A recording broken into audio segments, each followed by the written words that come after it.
père de la Révolution française et en général, dans mon enseignement, je m'intéressais au XIXe siècle. Dans les papiers du docteur Dénier, André Dénier, il y avait beaucoup de choses intéressantes, dont les lettres de Mounier, et puis un petit ouvrage de quelques pages sur le docteur Prunelle. J'avoue que je ne savais pas du tout qui était le docteur Prunelle. En regardant un plan de la Tour du Pin, on voit qu'il y a une rue Prunelle. Et je me suis dit, tiens, c'est quelqu'un d'intéressant, ce docteur Prunelle. Et donc, pour occuper mes jours de retraite, je me suis plongé dans la vie du docteur Prunelle. C'est une vie curieuse, intéressante. Je ne savais pas que, en même temps que moi, quelqu'un d'autre travaillait sur le docteur Prunelle. Alors je le dis parce que ça pourrait vous intéresser. Il s'agit d'un pharmacien, d'un étudiant en pharmacie plus exactement, qui a passé une thèse de doctorat en pharmacie dont le titre est « La vie de Gabriel Prunelle ». Alors, cette vie, ce qui est intéressant pour tout le monde, pour moi ça l'a été comme pour vous, elle est sur Internet. Si vous tapez sur Internet « Docteur Prunelle », vous verrez le titre du livre de Nicolas Carrière. Non seulement vous verrez le titre, mais tout le livre, enfin la thèse de Nicolas Carrière a été mise sur Internet. Donc on peut très bien la lire sur Internet et même éventuellement en tirer des copies.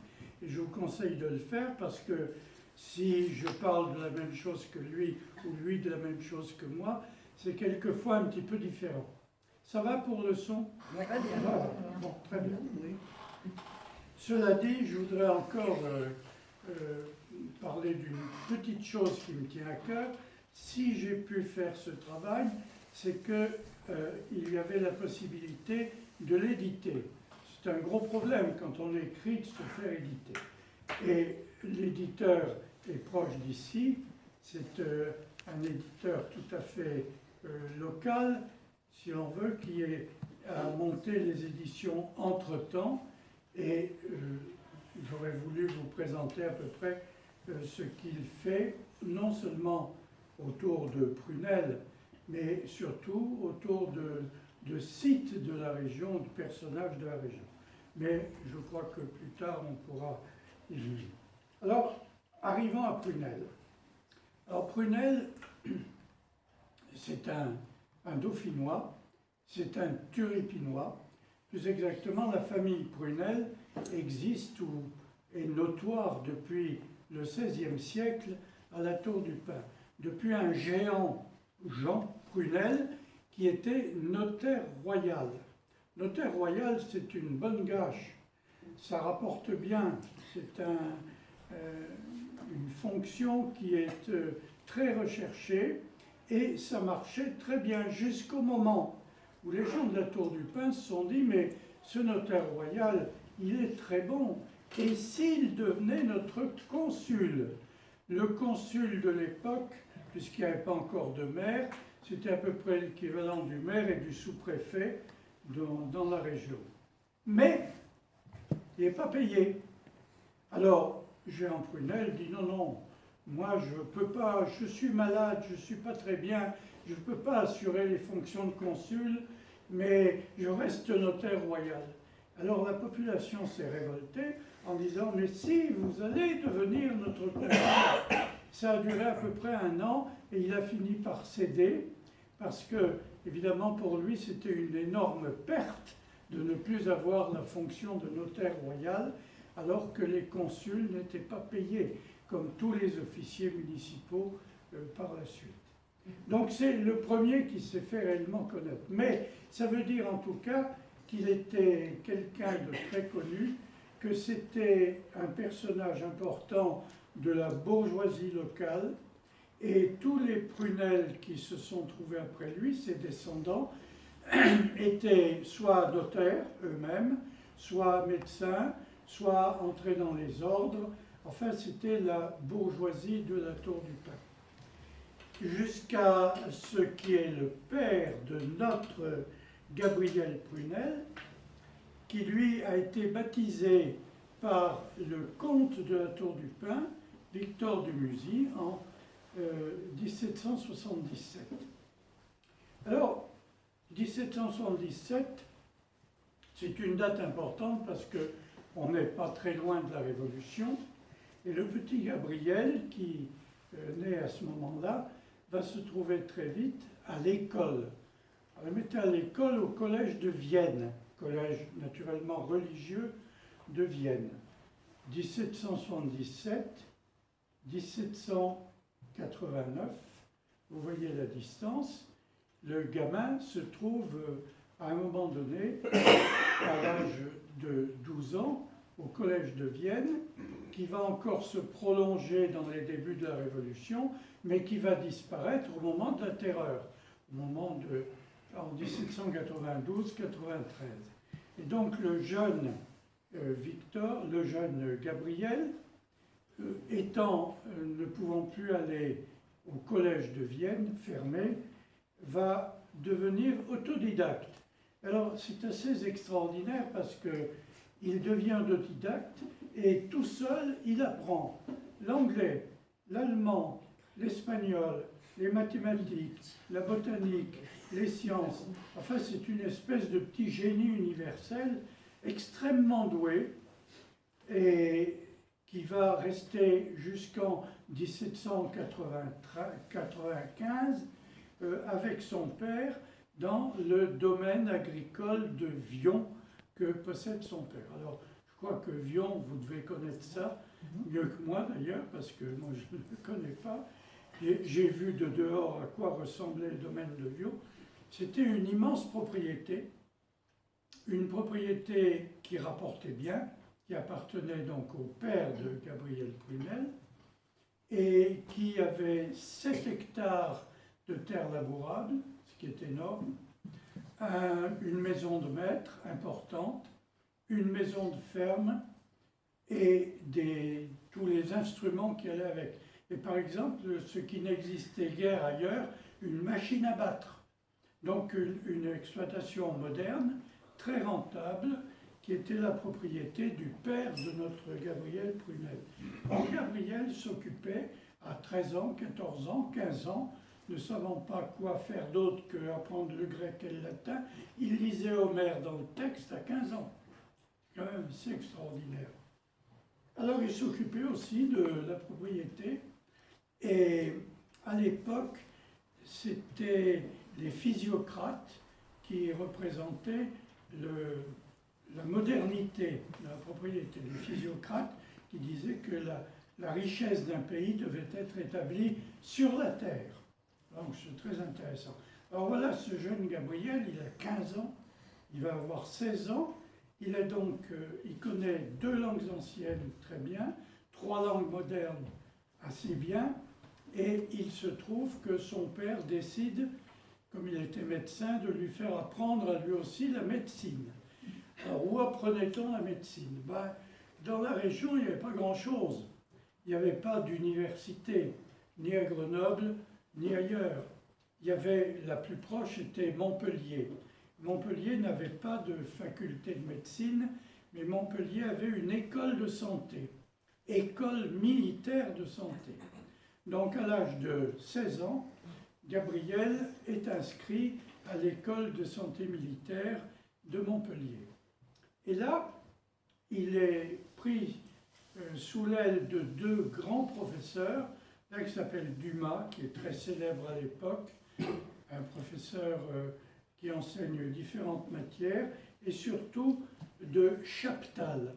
Chaptal que tout le monde connaît par la chaptalisation du vin, qui était à la fois chimiste, mais également mathématicien et beaucoup d'autres choses, qui prennent ce jeune très doué sous leur aile et qui en font immédiatement un aide bibliothécaire de la bibliothèque de l'école militaire de santé de Montpellier.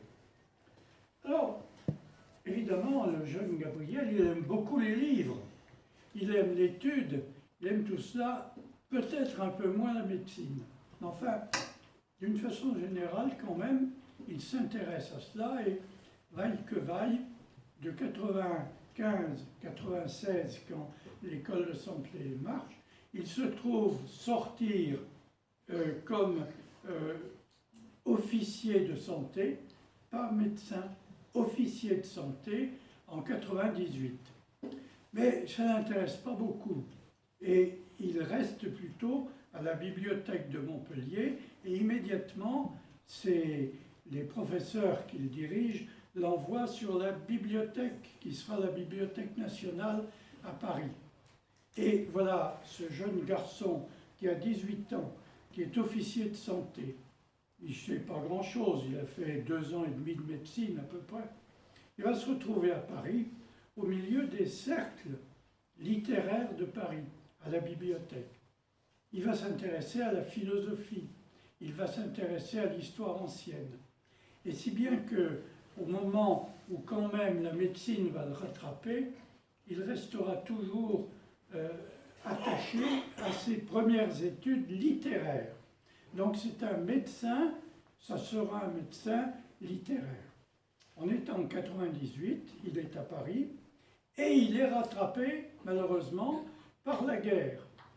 Il est rattrapé parce que Napoléon s'est mis en tête d'aller faire la campagne d'Égypte, d'essayer de tourner les Anglais en passant par l'Inde, enfin, projet délirant de Napoléon, qui s'arrêtera brutalement à Saint-Jean-d'Acre, et qui arrêtera Napoléon à Saint-Jean-d'Acre. Et Napoléon, du coup, abandonne l'Égypte pour faire son coup d'État de Brumaire, et le jeune Gabriel va se retrouver dans le cas d'aller à l'armée d'Égypte que Napoléon vient d'abandonner et pour soutenir le reste de l'armée qui est restée en Égypte. Alors il prend le bateau avec d'autres et il se retrouve à peu près à la hauteur de l'île de Malte quand la croisière anglaise arrête son bateau, le fait prisonnier avec les autres membres du bateau.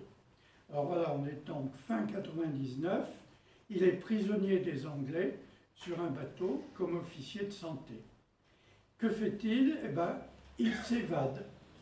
Et c'est pour ça que j'ai appelé mon petit livre « La vie aventurée » du professeur Prunel. C'est pas un aventurier, mais il se trouve toujours dans des conditions tout à fait délirantes, disons. On ne sait pas trop comment il s'est évadé, on sait simplement, parce que lui il rappellera, qu'il a pu gagner l'Espagne et que pendant 1 an, on est en 99-1800, il a 23 ans, 22-23 ans à cette époque-là, il va faire une grande promenade, on ne sait pas où, en Espagne, où il va apprendre l'espagnol, bien entendu, puis il va revenir en France. Alors en France, de nouveau, il va retomber dans le corps des officiers de santé. Effectivement, il va mener 2 carrières parallèles, la carrière d'officier de santé dans l'armée, de médecin des armées, et la carrière de bibliothécaire.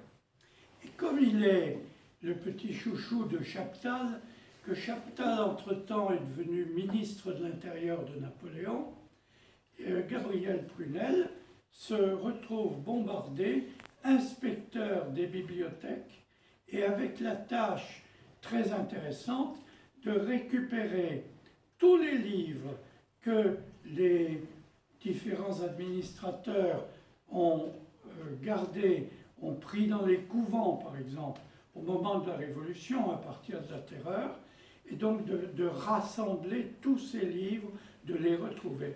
Alors il fait le tour de France plusieurs fois, visite tous les nouveaux départements pour essayer de retrouver les livres dispersés. Il les rassemble et il passe 5 ans à faire cette chose-là.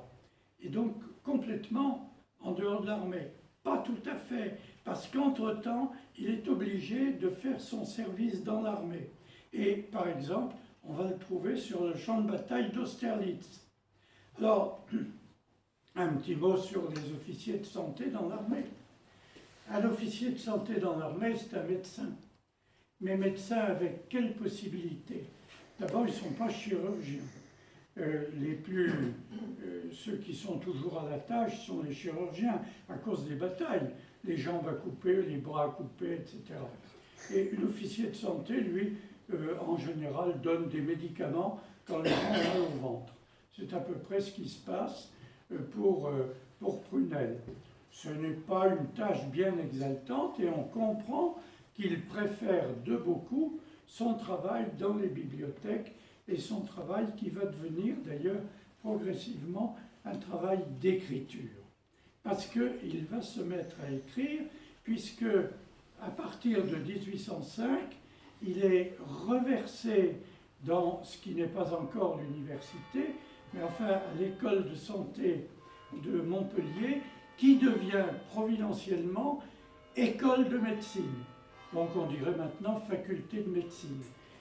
Comme il est officier de santé de la nouvelle école de médecine qui est créée en 1806, il devient ipso facto docteur en médecine, ce qu'il n'était pas. Alors docteur en médecine, c'est un grade important, surtout quand on vient de Montpellier, où il y a des professeurs célèbres pendant le XVIIIe siècle, bien entendu, mais naturellement tout le monde pense aussi à Rabelais, qui a été élève à Montpellier. Et donc à ce moment-là, il va faire une double carrière. Carrière de médecin, il est obligé puisqu'il est docteur en médecine, et carrière de littéraire, parce que ce qui l'intéresse, c'est l'histoire de la médecine et pas autre chose. Et comme médecin, et pratiquant l'histoire de la médecine, il a une conception un peu nouvelle de la médecine. La médecine de l'époque, c'était relativement simple, c'est celle de Molière. Vous avez mal quelque part, primum seniare, alors on saigne, ensuite on prend de l'IPK, par exemple, des vomitifs, etc. C'est assez vite vu. Or, Prunel a cette idée, en étudiant l'histoire de la médecine, qu'il y avait quand même autrefois dans la médecine grecque, et surtout dans la médecine arabe, qu'il connaît bien parce qu'il l'étudie, peut-être à cause de son passage en Espagne, on n'en sait rien, mais il est en tout cas très pris par cela. Prunel se dit, ce qu'il faut soigner, c'est tout l'individu, c'est pas une maladie, c'est pas un symptôme, il faut soigner tout l'individu, il faut savoir ce qu'il pense, ce qu'il fait, comment il vit. C'est très moderne, nous sommes au début du XIXe siècle, et il va réussir comme médecin parce qu'il est un peu le disciple d'un grand médecin qui a lancé cette idée-là, qui est Barthès, à la fin du XVIIIe siècle, qui est un médecin aussi digne de l'encyclopédie, si vous voulez. C'est tout l'esprit des Lumières de Voltaire. Il faut traiter l'homme dans son intégralité et pas seulement les symptômes du corps. Et Prunel va faire donc son premier ouvrage comme professeur à la faculté de médecine. Il n'est pas encore nommé professeur. Voilà son premier ouvrage authentique. Ici, ce sont les manuscrits du docteur Daigné. Fragments pour servir à l'histoire des progrès de la médecine.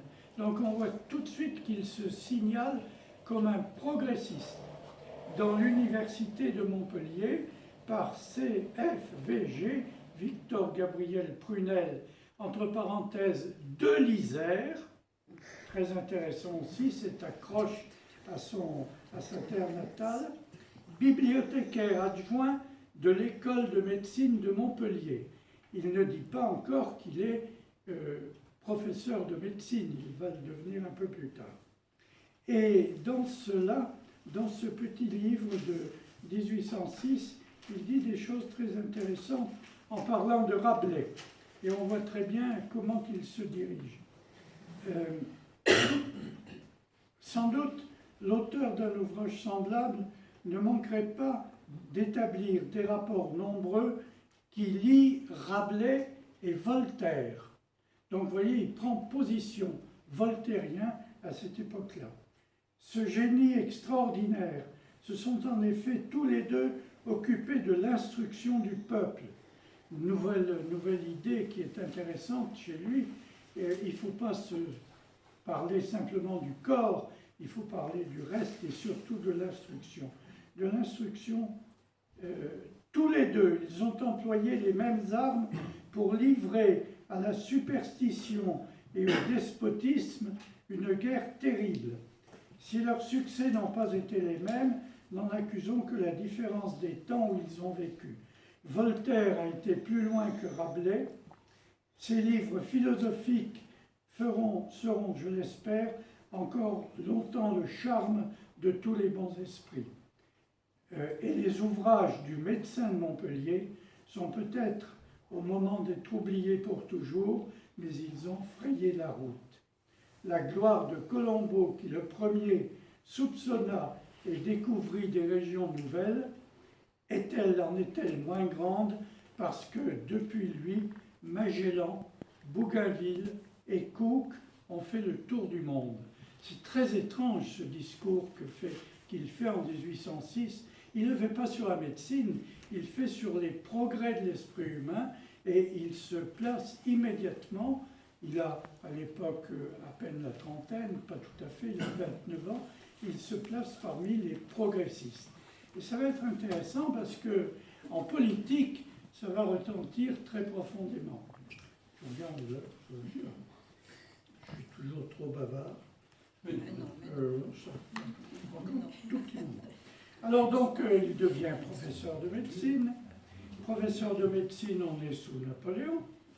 Et sous Napoléon, il va produire un deuxième ouvrage qui n'est pas négligeable non plus, parce que là, avec Napoléon en 1806, lorsqu'il va écrire ceci, discours prononcé dans la salle des actes de la faculté de médecine de Montpellier, et le discours sera publié en 1809, jour de l'inauguration du buste de Sa Majesté impériale et royale. Et alors, notre prunelle voltairien devient napoléonien. Napoléon, oui, mais on est encore en 1809. En 1809, on n'est pas encore sur le déclin. On n'est pas encore dans la campagne d'Espagne ou dans la campagne de Russie. Napoléon, c'est vraiment la gloire. Et il se trouve que c'est Napoléon qui a créé les 3 facultés de médecine, Toulouse, Montpellier, je ne sais plus laquelle, mais Montpellier, et qu'il a donné son buste pour que le buste de Napoléon soit dans l'ouverture des locaux de la faculté de médecine de Montpellier. Alors maintenant, M. Prunelle s'appelle professeur de médecine légale et d'histoire de la médecine. Alors médecine légale, soit, il va disséquer des cadavres, mais surtout professeur d'histoire de la médecine. Médecin de la Maison centrale de répression de Montpellier, ex-commissaire du gouvernement français pour les sciences et les beaux-arts, vous voyez le double métier qui revient, ancien médecin de l'hôpital militaire de Paris au Val-de-Grâce. Donc, il est à la fois médecin et surtout érudit. Et là, évidemment, il fait l'éloge de Napoléon et il l'appelle le sauveur. Napoléon le sauveur, c'est celui qui a rétabli la France. Les accroissements, etc. Enfin, je passe rapidement là-dessus. Voilà donc 1809, professeur de médecine légale à Montpellier, bien vu de tout le monde, une sommité. Il connaît tous les cercles parisiens, il continue à s'occuper de philosophie. Il est très ami d'un autre grenoblois, d'un autre isérois, qui est Falquet de Planta, qui est un général de l'Empire, mais qui va devenir grand prévôt en 1816. Et il a des échanges, un énorme échange de lettres philosophiques avec Planta, entre autres. Et il fréquente tous les grands esprits de son époque. Alors très bien, Napoléon. Mais au bout d'un moment, ça commence à se gâter. L'Espagne, et puis 1813, la Russie. Et il se trouve que Prunelle a un frère plus jeune, frère cadet, qui est tué en 1813 à la bataille de Bautzen, de Lutzen. Et là, Prunelle réfléchit quand même. Ce Napoléon qui avait ouvert les universités, qui a créé beaucoup de belles choses dans l'université, maintenant il est en train de tuer tous les jeunes Français, y compris les jeunes comme mon frère cadet. Alors il va changer un peu d'opinion et Napoléon, il va s'éloigner de Napoléon. Si bien que en 1814, lorsque tombe Napoléon, eh ben, Planta va accueillir avec beaucoup de bonne volonté le roi Louis XVIII. Et il va faire en 1814, toujours un très beau document ici, discours prononcé dans l'amphithéâtre de la faculté de médecine de Montpellier le 19 avril 1814. 19 avril 1814, ouais, très bien. Et qu'est-ce qu'il y a juste après ou l'année d'après? Il y a le retour de l'île d'Elbe, à l'ouverture du cours de médecine légale. Donc c'est le triomphe du médecin, du professeur de médecine. Par M. Prunelle, professeur de médecine légale et d'histoire de la médecine, chargé de la direction de la bibliothèque de la faculté, médecin en chef de la maison centrale de détention de Montpellier, ancien médecin, etc.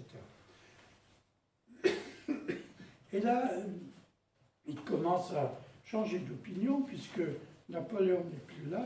Voilà la fin de son discours et vous apprécierez que Prunelle, comme beaucoup d'hommes politiques d'ailleurs, fait un virage à 180 degrés. Voici. Reprenez donc vos études, il s'adresse à ces étudiants, ces jeunes étudiants, qu'aucun obstacle ne viendra vous arrêter dans votre carrière. Lui a été arrêté dans sa carrière puisqu'il est parti à l'armée.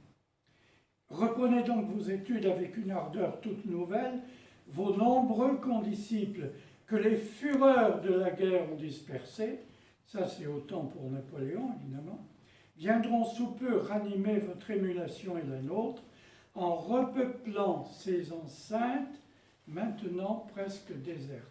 En effet, tous ces braves étudiants de l'école médecine de Montpellier étaient partis faire la guerre en Russie, et puis en Allemagne, et puis en France pour terminer.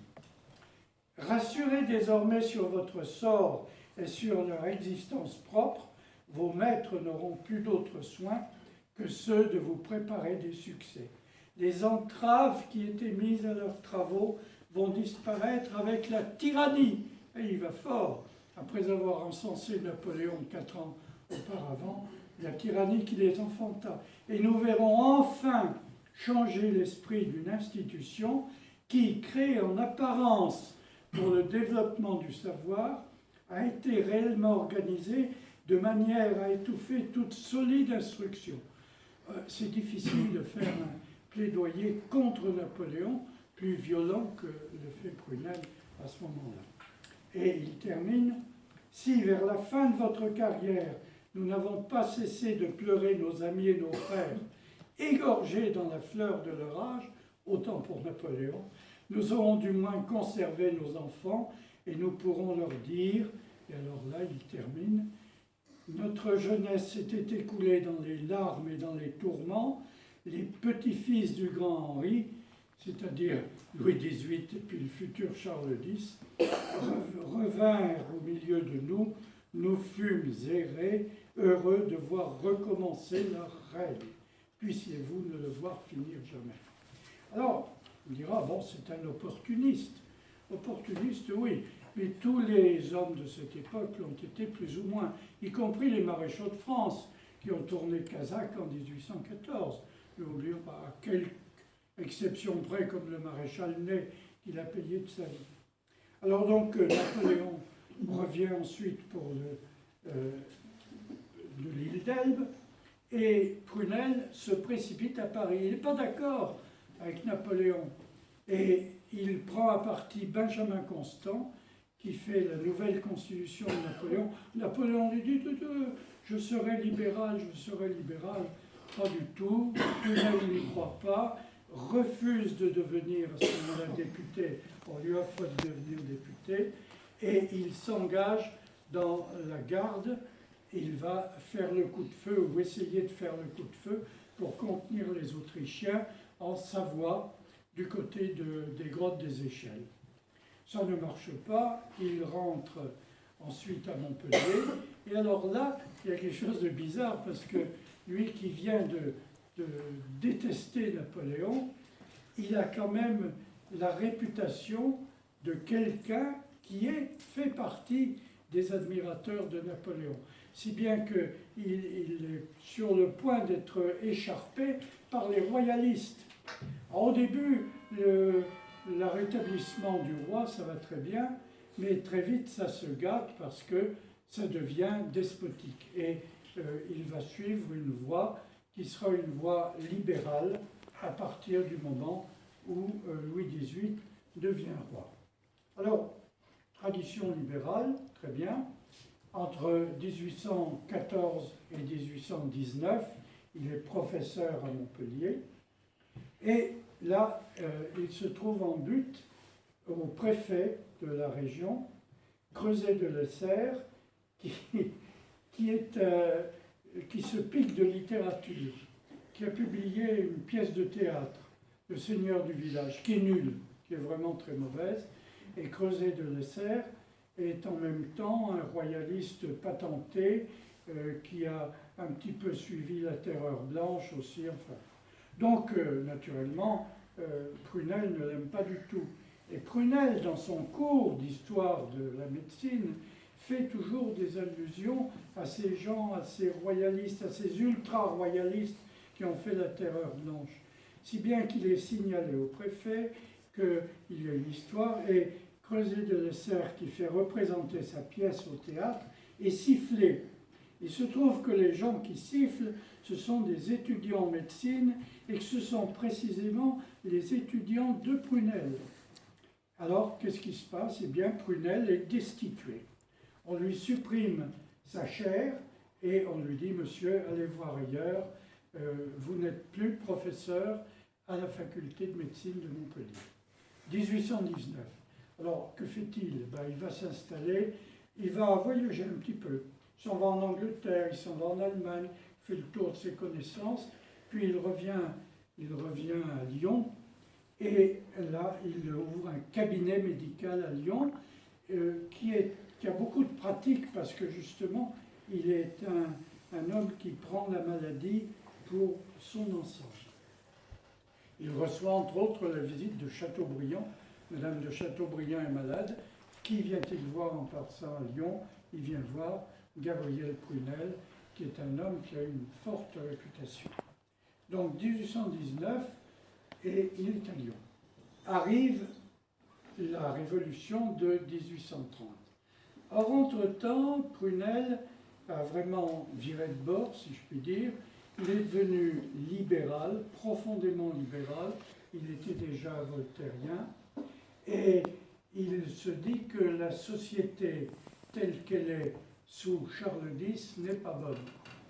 Et je pense qu'à ce moment-là, je dis je pense parce qu'on n'a pas trouvé de preuves, il appartient à la franc-maçonnerie lyonnaise. Et lorsque Lafayette va faire un tour de France triomphal en 1829 à Grenoble puis à Lyon, c'est lui qui reçoit Lafayette à Lyon. Donc c'est vraiment un signe. Lafayette, c'est le grand opposant à Charles X, et ce sont les prémices de la Révolution de 1830. La Révolution de 1830 arrive. Qui est en tête? Prunelle. Prunelle écrit dans un journal libéral dans les années 28-29, qui s'appelle Le Précurseur, et naturellement, il est appelé par le peuple comme étant le plus susceptible de remplir le poste à la mairie de Lyon. Et il devient maire de Lyon. maire de Lyon, non pas nommé par le pouvoir, mais porté par le soutien populaire, si vous voulez, de Lyon. Alors le voilà qui est professeur de médecine, qui est médecin, qui est maire de Lyon. Il va remplir cette tâche jusqu'en 1835. Alors, Prunelle, c'est toujours du en même temps. C'est un petit peu, c'est très moderne aussi comme conception. Donc, en même temps qu'il est maire de Lyon, il fait autre chose, il s'intéresse à bien d'autres choses. Il fait des recherches, il est obligé de regarder ce qui se passe en ville. Par exemple, il n'y a pas d'adduction d'eau à Lyon, que c'est très sale, il faut trouver de l'eau. Et il invente, enfin il fait mettre en place l'adduction d'eau, non pas par ce qui existait jusqu'à présent, qui étaient encore les anciens aqueducs romains qui amenaient l'eau dans Lyon, mais avec des puits filtrants pris dans le Rhône. C'est moderne, plus intéressant. Et puis il s'intéresse à l'éducation, il s'intéresse à un nouveau genre d'éducation qui n'existait pas jusque-là, c'est-à-dire au lycée technique. C'est lui qui va soutenir la création de la martinière, du major Martin. Et c'est très important. Mais c'est lui également qui va s'intéresser aux beaux-arts, il s'y est toujours intéressé, qui va remettre en scène le Palais Saint-Pierre, le Palais des Beaux-Arts actuel de Lyon. Donc il est un petit peu dans tous les domaines. Dans tous les domaines, y compris dans le domaine social. Et le domaine social, ça va être la révolte des Canuts. Donc on arrive en 1831, Prunelle est maire de Lyon, et là, évidemment, son libéralisme va s'arrêter un petit peu, parce que la révolte des Canuts, c'est pas son affaire à lui. Il veut bien du changement, mais du changement dans l'ordre. Et il est plutôt du côté du gouvernement de Juillet. Et donc, quand la révolution des Canuts en novembre, à partir du 20 novembre 1831 éclate, il y a quand même, rappelons-nous, quelque chose comme 600 morts au moment de la première révolte des Canuts. Ce n'est pas rien. La troupe tire dedans, on envoie 30 000 hommes de troupes pour encercler Lyon, etc. Et là, il prend carrément, comme maire de Lyon et devant la révolte des Canuts, il prend position. Je vous lis. Lyon a été le théâtre des désordres les plus effrayants. La loi n'a-t-elle pas été méconnue? Ça, c'est vraiment du Prunelle. La loi méconnue. Il est pour la loi. L'amour de l'ordre a remplacé aussitôt la violation des lois. Le bénéfice de toute fabrique est essentiellement lié au maintien de l'ordre public. 5 fois le mot ordre va revenir. Comment n'avez-vous pas senti la nécessité de maintenir l'édifice sacré des lois? Et cette longue plainte qu'il fait se termine. Nos larmes couleront longtemps, mais nos malheurs ont atteint leur terme. La tristesse générale exprime suffisamment nos regrets, et nous pouvons penser que toute récidive est impossible désormais. Ah, le beau prophète, on est en 31, et la récidive, elle va venir en 34, par la deuxième révolte des Canuts, au mois de février, avril 34 surtout, et là encore, il y aura quelque chose comme 800 morts, mais dans les deux cas, Prunelle n'est pas sur place. Il est maire de Lyon, et il n'est pas là. Première révolte des Canuts, il est reparti à Paris. Enfin, on ne sait pas très bien, parce qu'il y a une grande polémique à ce moment-là. Il est à Paris, mais un pamphlétaire qui n'est pas tout à fait d'accord avec Prunelle remarque les choses suivantes et va dire que s'il n'était pas là, c'est qu'il a été retenu par sa femme. Tout s'arme, c'est Lamerlière qui fait un petit ouvrage, c'est celui-là, qui est un document authentique, de quelques pages, paru Épître à M. Prunelle, docteur en médecine de la faculté de Montpellier et maire provisoire de Lyon, par Eugène de Lamerlière.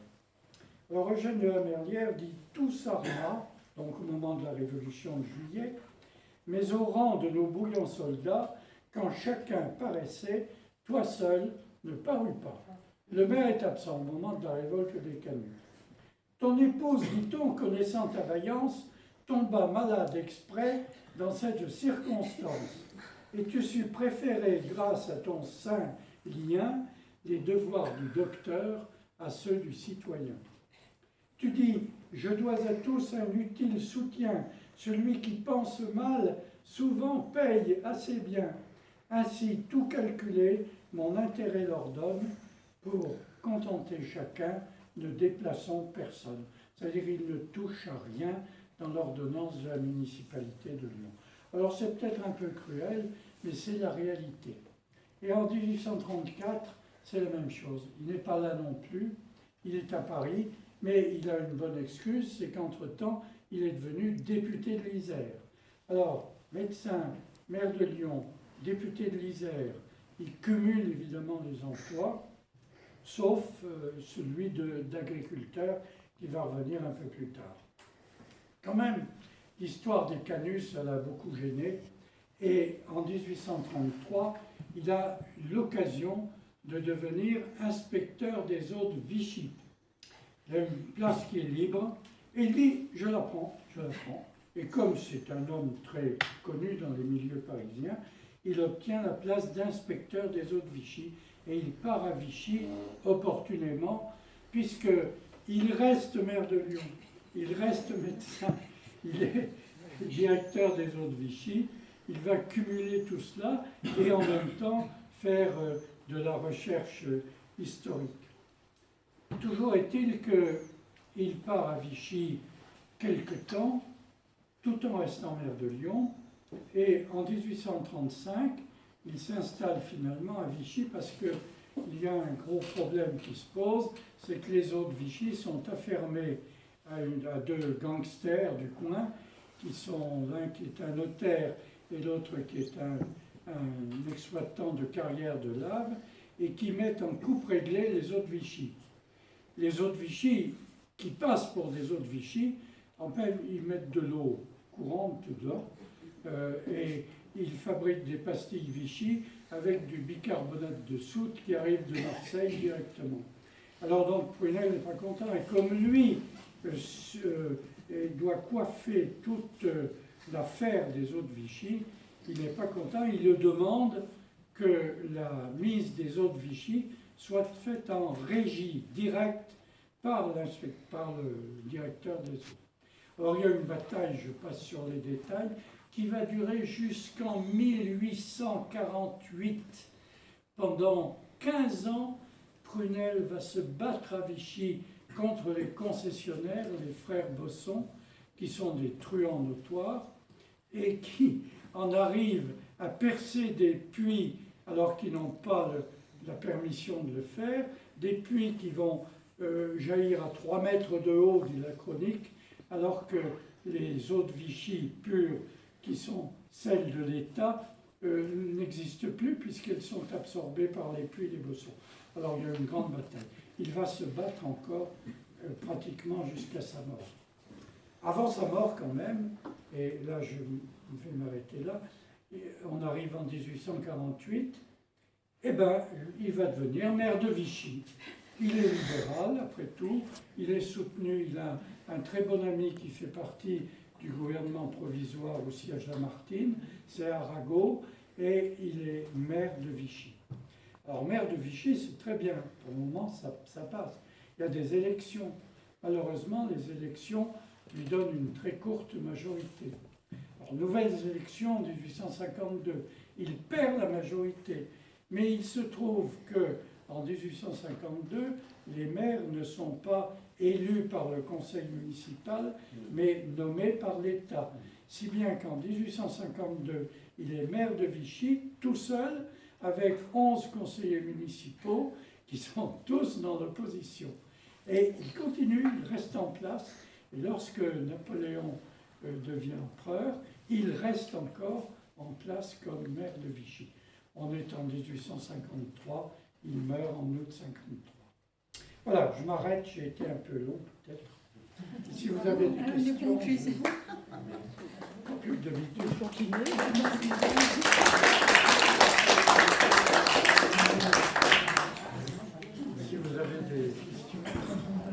êtes un libéral progressiste. J'étais un libéral, oui, très profondément. Oui. Oui. Si vous avez des questions qui vous reviennent un peu plus tard, Monsieur Bourgeois a la gentillesse de laisser à la tour prend garde une dizaine de son petit opuscule là. Et les ventes de cet opuscule, 10 €, iront toutes à la tour prend garde. Merci monsieur, on vous remercie déjà. Ah, si. Donc si vous voulez en acheter, bon, vous l'achetez ce soir ou après à vos local, ils seront en vente tout le temps. Alors, je ne sais pas, il y a des questions? Pardon. Oui. Oui, alors. Moi, des remarques. Oui.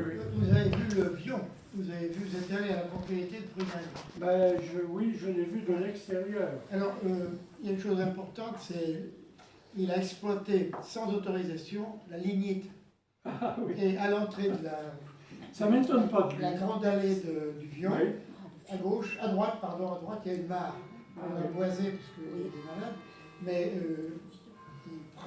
il vendait très cher sa lignite. Ah oui, Et il était propriétaire quand même de beaucoup plus de terrain que vous avez dit. Beaucoup plus. oui, là, 7 hectares, c'est de terre arable. Ah En fait, il y avait des forêts. Et il avait une il y forêt avait du immense, Voilà. qui existe toujours. Exactement, oui.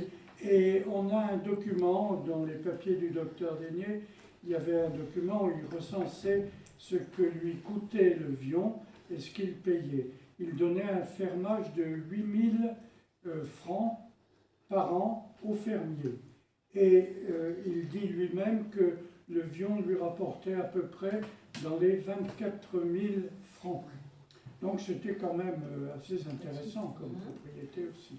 Enfin, il est mort ruiné, mais pour d'autres raisons. C'est parce qu'il avait adopté la petite fille de Chaptal, son bienfaiteur, et que la petite fille de Chaptal l'a réduit, devait lui verser une pension en échange de l'héritage, et ne lui a plus versé sa pension. Et j'ai oublié de parler d'un trait intéressant, c'est au moment où il y a eu l'épidémie de choléra en France, en 1832. Et ça, je n'en ai pas parlé dans mon petit livre parce que je ne le savais pas, mais j'ai appris depuis cette épidémie de choléra qui a été très importante en France, puisque Casimir Périer, qui était le ministre de Louis XVIII, Casimir Périer, de Louis-Philippe, Casimir Périer est mort du choléra à Grenoble, au milieu d'une autre tempête médiatique, peu importe. Et cette épidémie de choléra est venue d'une manière curieuse. Je l'ai appris par une émission de télévision. C'est par l'explosion d'un volcan polynésien, le Tambura, qui a explosé en 1815, en avril 1815. Une explosion tellement énorme qu'elle est qualifiée de la plus grande explosion volcanique depuis les 5 derniers siècles. Donc quelque chose d'ahurissant. Avec un nuage de poussière qui a recouvert la Terre, et une partie de l'Europe surtout, pendant plusieurs années. Et j'en parle parce que ça m'a, comme on dit maintenant, interpellé, parce que je ne savais pas que c'était comme ça, et que ça explique beaucoup de choses. Parce que ce nuage de poussière volcanique a tourné autour de la Terre pendant près de 30 ans. Et j'ai découpé un article qui signale, par exemple, que le peintre Turner, le grand peintre anglais Turner, qui a fait des couchers de soleil extraordinaires avec des couleurs qu'on ne comprenait pas. Turner a peint le ciel qui était couvert des poussières volcaniques du volcan. C'est un peu comme le volcan islandais il y a quelques années, mais à la puissance 10. Alors ce qui est intéressant, c'est que cette épidémie de choléra est liée au reste, parce qu'elle est venue d'abord parce que le choléra est arrivé du Bengale. Alors il a mis des années à se développer dans le Bengale, puis il a rejoint le nuage de poussière qui passait au-dessus de l'Europe, et le choléra qui a frappé l'Europe en 1830, 31, 32, 33, venait de l'explosion du Tambura. C'est une chose dont les historiens ne parlent jamais. Et ce qui nous intéresse aussi, c'est que la Suisse a été particulièrement frappée.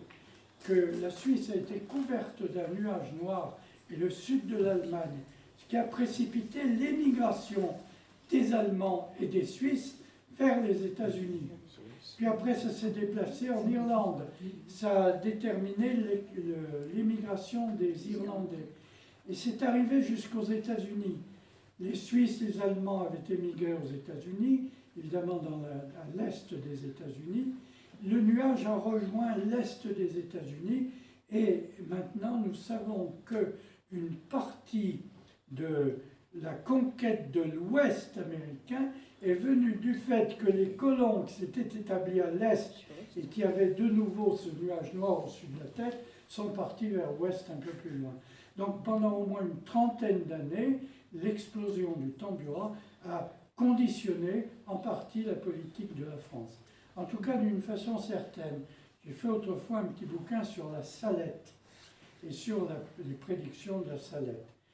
L'histoire de la salette, c'est venu de ce que le blé ne poussait plus, qu'il y avait une famine épouvantable en France dans les années 34, 35, 36, etc. Et cette famine qui était, on ne savait pas d'où elle venait, pourquoi les pommes de terre ne poussaient plus, c'est la prédiction de la salette, les pommes de terre, la troufa, comme on disait la salette, ne poussera plus, eh bien c'était là encore une conséquence de l'explosion du tambura. Donc vous voyez, ça a des extensions un peu partout dans notre histoire. Et ça, je n'ai jamais trouvé ça chez les historiens du 19e siècle. On en parle pas. Pour le miracle de la Salette, Oui. il y en a quand même qui l'ont soulevé. Mais ça a été coiffé par Oui, femme. monsieur, oui. Alors, il y a autre chose sur le Vion, Oui. parce que je m'intéresse à ça, mais je ne veux pas être trop long. Non, Il est mort le lendemain de la visite d'Adolphe Thiers ah oui. à Vichy, ce qui était Oui, c'est important. vrai. Alors, ce que j'avais noté, moi, c'est quand il est parti de Lyon, un humoriste de l'époque rude avait écrit par des affiches posées à France, parce que je suis arrière-petit-fils de Canube. Ah, Alors voilà. ça, je me suis toujours un peu intéressé à ça. Buisson et... Alors, il avait écrit « C'est au coin de nos murs qu'on lit tes ordonnances, Oui. de celles-là, du moins, personne ne mourra, Oui, et qui plus est, gratis, chacun les recevra. oui, exactement. » Il est parti de... Ben, ils s'étaient aliénés vraiment les Canus. Et vous avez bien fait d'aller au Vion, parce que j'ai vécu longtemps aussi. Il avait dit avant de partir en 1941, le Vion est une terre où souffle l'esprit. Merci. Est-ce qu'il a des descendants? Est-ce qu'il a des descendants? Pardon. Et même s'il a adopté, est-ce qu'il a des descendants? Est-ce qu'il a des descendants? Il avait une fille qui est morte à l'âge de 7 ans. Il avait adopté la petite fille de Chaptal, mais ça s'est mal terminé. Donc il n'avait pas de descendants, il n'avait personne. Sa femme est morte en 1949, si ma mémoire est bonne, à Vichy d'ailleurs, en 1949, et il est mort tout seul. Il est enterré à la Bâtiment-Casson. Où il y a eu un problème, vous savez le Oui, problème. oui. parce qu'il La tombe, c'est... On a démoli l'église, il était dans la chapelle Saint-Joseph, Exactement. et alors on avait fait On a disparaître. été obligé de faire une autre tombe et le docteur Dénier a inauguré la nouvelle tombe du docteur. qui la tombe à la bâtiment Gascon Voilà. est en mauvaise, L'homme le plus laid de mauvaise France posture. selon Stendhal. Il n'était pas beau, c'est vrai, mais une grande intelligence. Alors cette gravure, on l'avait à la Tour Prangal, enfin on l'a toujours à la Tour Prangal, je suppose qu'elle vient du fonds Dénier, hein, Madame Dénier, ça doit être dans les choses que vous nous aviez laissées. Et c'est écrit à Mademoiselle Julie Prunel, aux amis de son père, hommage de l'école de gravure de Lyon à Mademoiselle Prunel, son fondateur 1849. On a Alors, fait c'était l'école qui, de Julie? gravure, C'était qui, car Julie c'est Prunel? lui qui a créé l'école de gravure. Julie Prunel, c'était qui alors? Ben, ça devait être sa fille. C'est sa fille qui est morte au qui Vion. décède. Oui, oui. Qui est Morte décédée. au Vion. au Vion Et- à 7 ans. non? Il avait 7 ans. il me semble. Oui, elle est morte vers le Vion, c'est ça. Oui, il avait créé l'école de gravure de...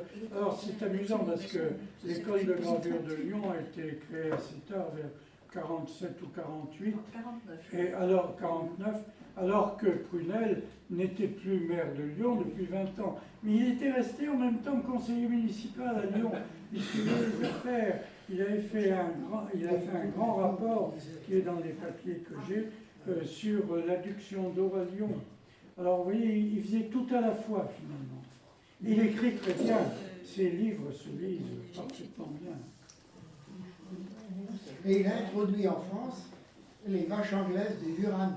Ah, ça, je sais pas. Ah ouais. Il a pris contact avec l'Angleterre et il a introduit 2 races de vaches, je me souviens plus que d'une, c'est Durand. Ouais, ouais. Et il en a donné à tous les paysans du coin. Ah oui, oui, c'était... Mais comme député de l'Isère, il a été très bon aussi. Il a fait beaucoup de choses intéressantes pour l'agriculture dans l'Isère. Alors il a un buste au musée de Lyon, Oui. mais de Fabiche. Ah, oui. Et nous avons dans l'église de la Tour du Pin une vierge de Fabiche, en marbre blanc. Très bien, merci.